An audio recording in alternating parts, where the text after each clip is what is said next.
Every story has an ending, and the biggest story ever told, the story of everything, is no different. Since the first human being looked up at the sky and asked, "Where did all of this come from?" they also asked the other question, the one that's harder to sit with. Where does it end? And what happens to us when it does?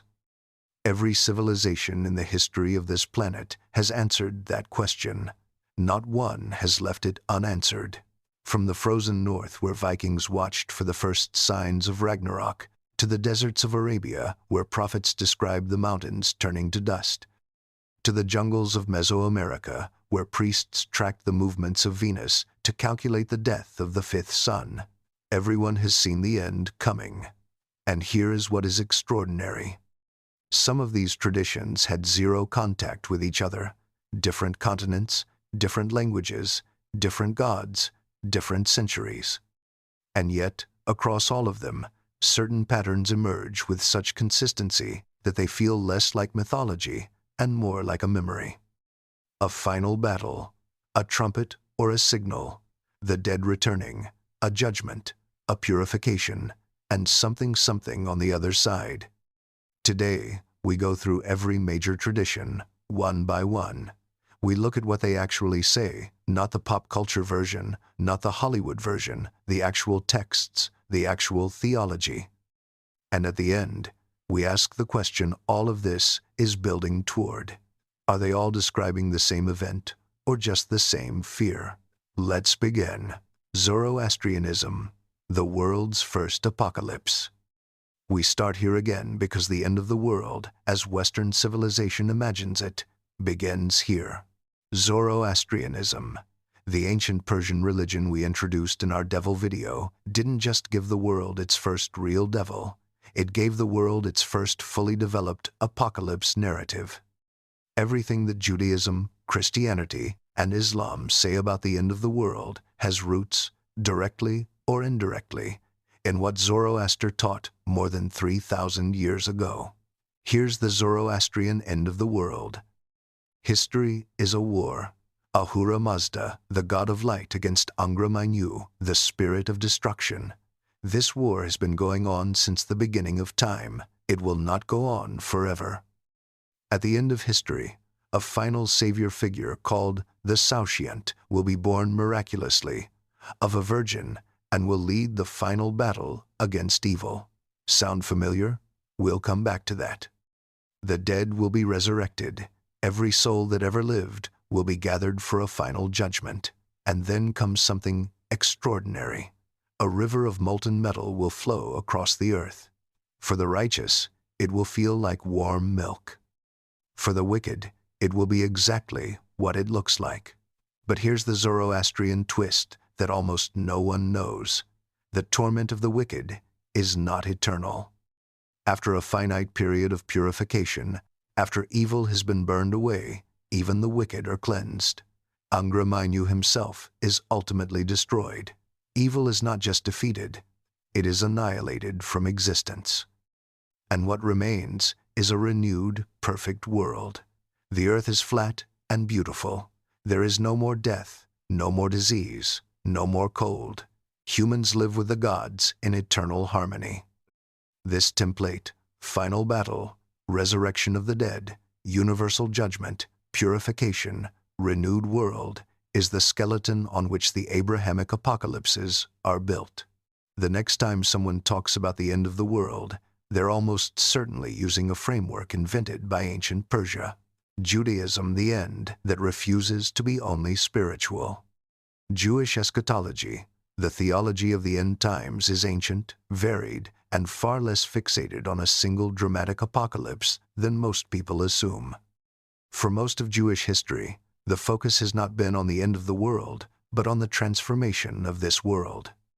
The Hebrew prophets Isaiah, Ezekiel, Micah, Zechariah describe a future age called the Olam Haba, the world to come, but their descriptions are strikingly this worldly. Nations will stop making war. The wolf will lie down with the lamb. The knowledge of God will fill the earth like water fills the sea. Jerusalem will be the spiritual center of a restored humanity. This is not the destruction of the world. This is its perfection. The instrument of this transformation is the Messiah, the Anointed One. In mainstream Jewish theology, the Messiah is not divine. He is a human leader, a descendant of King David, who will gather the Jewish people from exile, rebuild the temple, and usher in an era of universal peace and justice. The resurrection of the dead, Tekiyat Hameitim, is a core Jewish belief affirmed in the daily liturgy. The righteous dead will return to life in the Messianic age. But Jewish tradition is honest about uncertainty in a way that many other traditions are not. There is significant debate among Jewish scholars, ancient and modern, about the mechanics of all of this. The Talmud itself contains rabbis disagreeing about the sequence of end-time events. One famous statement: every rabbi who makes specific predictions about the Messiah's arrival will be embarrassed.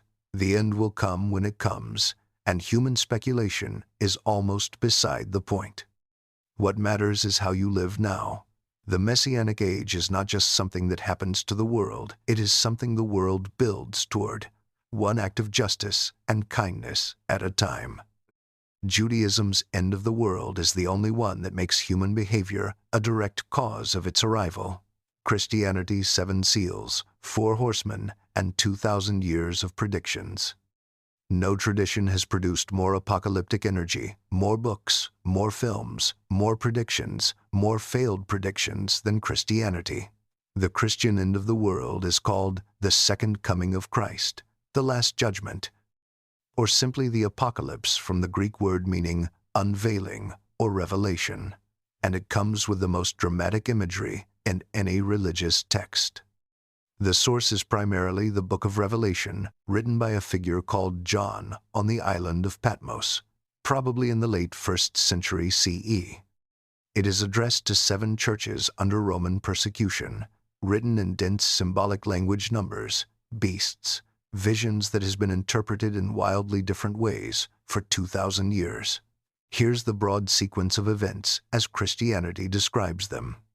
The tribulation, a period of unprecedented catastrophe.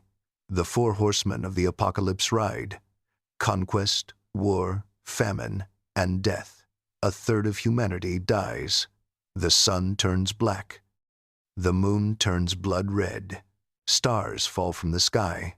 The Antichrist, a figure of enormous power and deception, who claims divine authority and rules the world.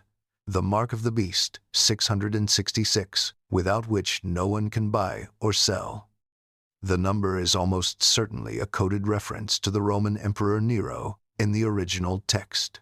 2,000 years of Christian speculation have applied it to nearly every powerful figure in history. The Battle of Armageddon, the final clash between the forces of Christ and the forces of evil. The location is the Valley of Megiddo in modern Israel, a site of many ancient battles. The battle ends with total victory for Christ. The millennium, a disputed concept where Christ reigns on earth for 1,000 years. Whether this is literal or symbolic has split Christian denominations for centuries. The Last Judgment, every soul that ever lived stands before God. The dead rise, the books are opened, the sea gives up its dead, death and hell are cast into the lake of fire. And the New Jerusalem, that magnificent city of gold and pearl we described in the heaven video, descends. The new heaven and new earth, the old order, passes away. God dwells with humanity forever.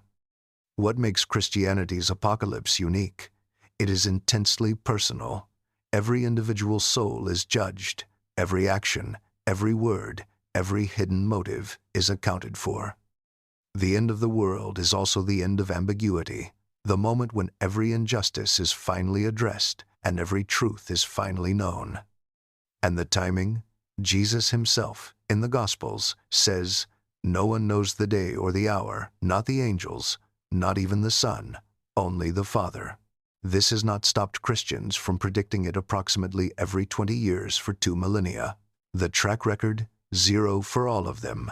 Islam, the most detailed apocalypse in any scripture. If you want the most detailed, sequenced, specific description of the end of the world, in any religious tradition, it is in Islam.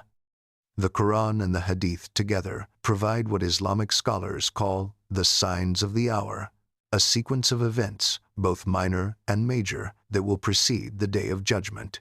The level of detail is extraordinary. The minor signs come first, and many Muslims believe most of them have already occurred or are occurring now. They include widespread moral decay, the spread of intoxicants, the construction of tall buildings in the Arabian desert, knowledge being removed from the world as scholars die, and time seeming to pass faster. Then come the major signs, and this is where Islamic eschatology becomes completely unique. The Mahdi, a just leader, who will appear from among the Prophet Muhammad's descendants, filling the earth with justice after it has been filled with oppression. He is not the same as Jesus. He is a separate figure who will lead the Muslim community. The Dajjal, the deceiver, the Islamic equivalent of the Antichrist, but described in far more physical detail. He will be one-eyed. The word kafir, disbeliever, will be written on his forehead, readable to all believers. He will perform miracles. He will claim to be God. He will rule for a period described as 40 days, one like a year, one like a month, one like a week, the rest like normal days. The return of Jesus Isa ibn Maryam, and here is one of the most remarkable facts in comparative religion. In Islam, Jesus does not die on the cross. He was raised to heaven by God before the crucifixion. And at the end of time, Jesus returns not as a new prophet, but to correct the distortions made in his name. He will descend in Damascus, join the Mahdi, defeat the Dajjal, and reign in justice.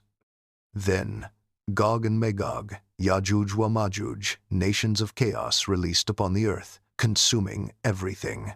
They are so vast, they drink entire seas dry. They are finally destroyed by divine intervention.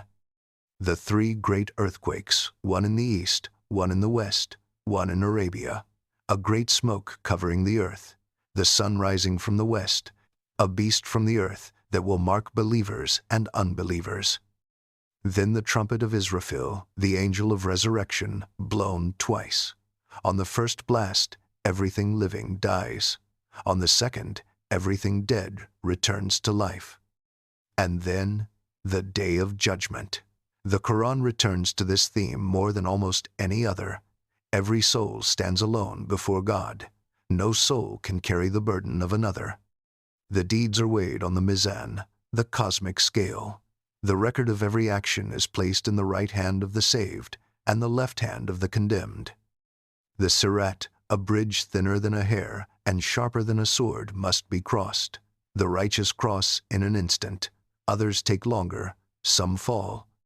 Islamic apocalypse is both communal. It involves the entire history of nations and radically individual. On that day, your mother cannot help you. Your father cannot carry your sins. Every soul answers for itself. Hinduism, the cycle that never ends. Hinduism does something none of the Abrahamic traditions do. It refuses to make the end of the world a one-time event. In Hindu cosmology, the universe does not end its cycles. Creation, preservation, and destruction repeat endlessly on a timescale so vast that a single cycle dwarfs the entire age of our universe as modern science understands it. The basic unit is the Yuga, a cosmic age. There are 4. Satya Yuga, the Golden Age. Righteousness walks on 4 legs. Humans live for hundreds of thousands of years. Truth and virtue are universal. Treta Yuga, righteousness loses 1 leg. Lifespans shorten. Vice enters the world. Dvapara Yuga, 2 legs. The balance shifts. Good and evil are roughly equal.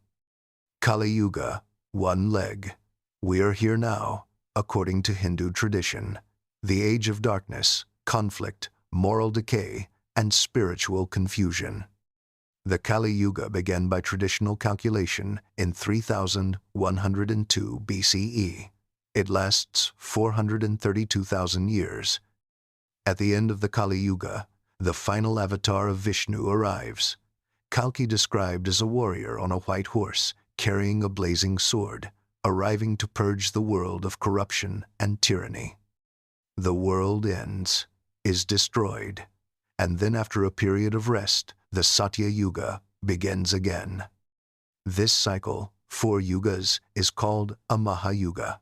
1,000 Mahayugas make a single day in the life of Brahma, the creator god. His full lifespan is 311 trillion human years.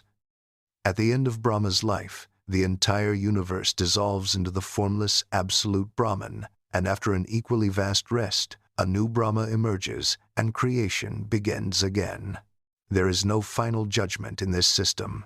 There is no single moment of ultimate reckoning. There is only the wheel, turning endlessly. Evil is not defeated. It is periodically purged, and then slowly returns. The Hindu end of the world is the most honest answer to what we actually observe in history. Things get bad, they get better, they get bad again. The wheel turns. Buddhism, the end of illusion. Buddhism's relationship with the end of the world is characteristically unusual because Buddhism is deeply skeptical of the self, deeply skeptical of permanent things, and deeply skeptical of dramatic narratives. The Buddhist end of the world is not primarily a cosmic event. It is a personal one, enlightenment, the dissolution of the self, the end of the cycle of rebirth. This is the real apocalypse in Buddhist terms, the destruction of the illusion that a permanent, separate self exists.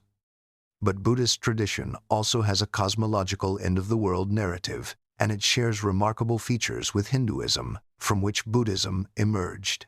The world, in Buddhist cosmology, also exists in cycles. The current world will eventually end consumed by 7 suns that rise one by one, evaporating first the oceans, then the mountains, then the earth itself. Then a cosmic wind destroys the ashes. Everything dissolves. But before that, something more immediate, the decline of the Dharma, the Buddha's teaching.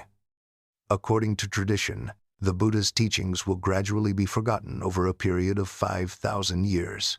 As the Dharma fades, morality collapses, human lifespans shorten to as little as 10 years. Wars, famine, and plague devastate civilization.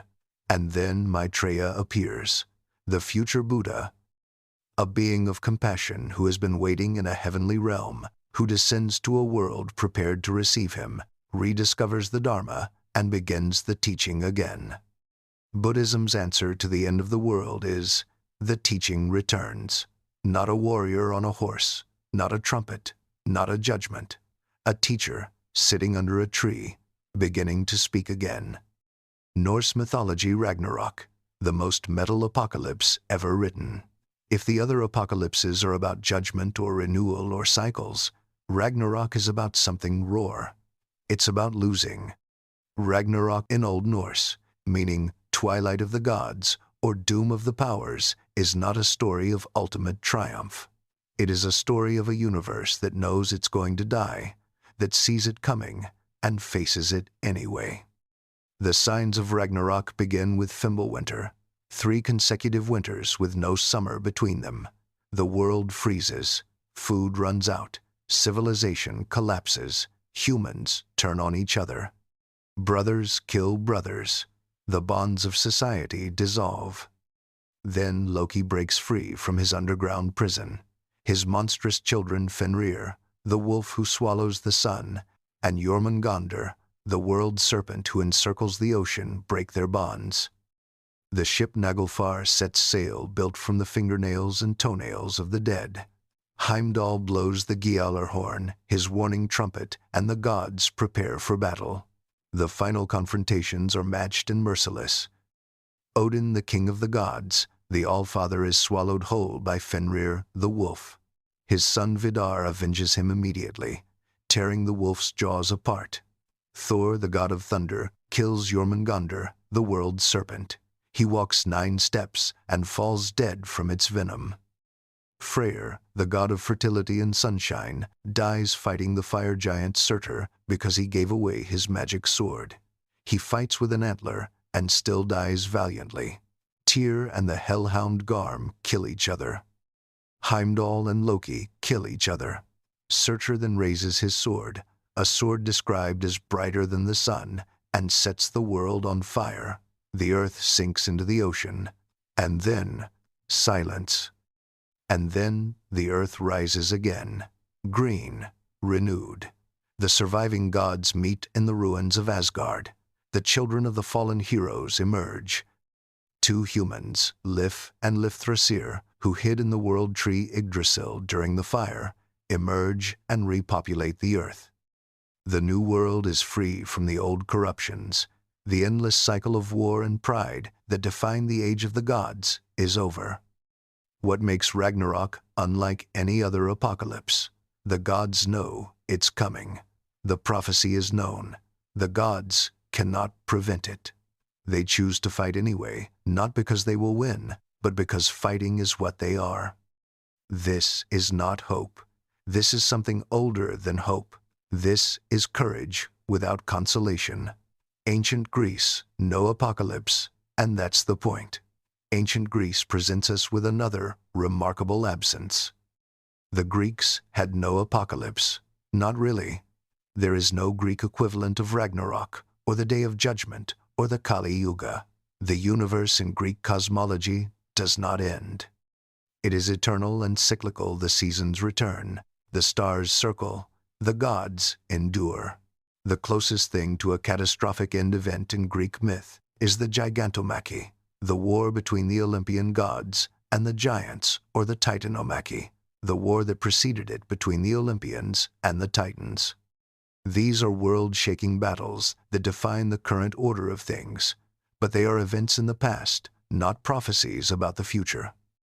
Some Greek philosophers, particularly the Stoics, did develop a concept called ekpyrosis, a periodic great conflagration in which the universe burns and is reborn, cycle after cycle. Marcus Aurelius meditated on this.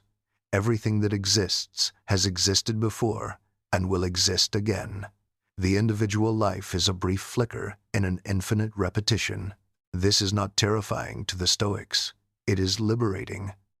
If the universe has no final judgment, no permanent score, no ultimate reckoning, then what matters is how you act right now, in this moment, with no audience and no ultimate reward. The Greek apocalypse is the philosophical realization that the universe is indifferent, and the choice, in full knowledge of that indifference, to live with virtue anyway. Aztec, the 5 suns, and the end we're already living through. The Aztec cosmology contains one of the most unsettling apocalypse narratives in human history, because by their own account, the world has already ended 4 times. According to Aztec belief, 4 previous worlds called suns existed before ours. Each was created by the gods, populated, and then destroyed. The first sun was destroyed when its people were eaten by jaguars. The second sun ended in a hurricane of wind that turned its people into monkeys. The third sun was consumed by a rain of fire. Its people became birds. The fourth sun drowned in a great flood. Its people became fish. We are living in the 5th sun Nahui Olin, meaning 4 movement. And according to Aztec prophecy, it will end not in water or fire or wind or jaguars, but in earthquakes. The sun will fall from the sky. The earth will shake itself apart. The Aztecs believed this was not just a future event, it was an active threat, requiring constant maintenance. The sun needed to be fed, not metaphorically, literally. The gods had sacrificed themselves to set the 5th sun in motion. The cosmic debt had to be repaid. The mechanism of repayment was blood. Human sacrifice, in Aztec theology, was not cruelty. It was cosmological necessity. Without the offering of blood, the most sacred substance, the carrier of life force, the sun would falter. The 5th sun would end. Every sacrifice was a stitch in the fabric of reality, holding the sky in place one more day. This may be the most terrifying apocalypse in any tradition, not because of what the end looks like, but because of what is required to postpone it. Egyptian, Mesopotamian, and Zoroastrian threads, the ancient matrix. Two brief but crucial additions. Ancient Egypt did not have a traditional apocalypse in the sense of a one-time ending, but Egyptian cosmology contained a constant and profound anxiety, the fragility of order. Every night, the sun god Ra sailed through the underworld in his solar bark, battling the chaos serpent Apep, who tried to swallow the sun and plunge the world into eternal darkness. Every morning the sun rose again, Ra had won again. But the battle was never permanently won. It had to be fought every single night. Egyptian priests performed rituals every day to assist Ra's journey. The pharaoh performed daily ceremonies to maintain Ma'at, cosmic order, truth, balance. If these rituals stopped, the order of the universe would unravel. The Egyptian apocalypse is not a prophecy. It is the present. It is happening right now, every night, and only human ritual and divine effort holds it back. Ancient Mesopotamia shared this anxiety. The chaos that existed before creation, embodied by Tiamat the dragon, was not permanently defeated. It was suppressed. The world was held together by the gods' active will. If the gods withdrew, if the divine attention turned away, chaos would rush back in immediately. Both civilizations describe a universe that is not inherently stable. Order is an achievement, maintained by effort, capable of being lost. The modern world, with its climate systems, its political institutions, its social contracts, these ancient people would have understood our situation perfectly. The patterns what every apocalypse has in common. 13 traditions, wildly different details, and yet, let me show you what they share. Pattern 1. Moral decay precedes the end. Almost every tradition describes a period of ethical collapse before the final catastrophe. In Islam, the minor signs. In Hinduism, the Kali Yuga. In Norse myth, Fimbulwinter and the breakdown of family bonds. In Christianity, the rise of the Antichrist. In Buddhism, the fading of the Dharma. Every culture that has ever existed has believed it was living in a time of unprecedented moral decline. Every generation believes it is the last. This is not evidence that the end is near. It is evidence that humans have always felt that way. It is a constant of human psychology, the sense that the world as we know it is deteriorating, that the best days are behind us, that something is wrong. Pattern 2. A signal, a trumpet, a horn, the rising of the wrong sun, 3 suns appearing in the sky, something that announces the moment has come. Every tradition has a signal, a clear, unmistakable sign that the transition is beginning. Psychologists call this threshold anxiety the need to mark decisive transitions with ceremony and sound. Even secular cultures do it. Air raid sirens, emergency alerts, the bells that signal a new year. The signal appears in every apocalypse because transitions require acknowledgement. Pattern 3. The final battle. Ragnarok, Armageddon, the defeat of Angra Mainyu, the killing of the Dajjal, Kalki purging the wicked. Good and evil in ultimate, direct confrontation, with evil losing. Every tradition needs this moment, not just because it's satisfying, because it answers the deepest anxiety of every moral system. Does good actually win? In a world where the cruel often prosper and the kind often suffer, the final battle is the universe's guarantee that the ledger will eventually be balanced. Pattern 4. The remnant. Almost no tradition ends with total annihilation. Lif and Lifthrasir survive Ragnarok. Noah's family survives the flood. The righteous pass over the Sirat bridge. The Satya Yuga begins again. There is almost always a remnant, a seed, something that carries through. This is hope encoded into narrative structure. The world can end, but something survives. Something worth preserving is never entirely lost. Pattern 5. A better world after.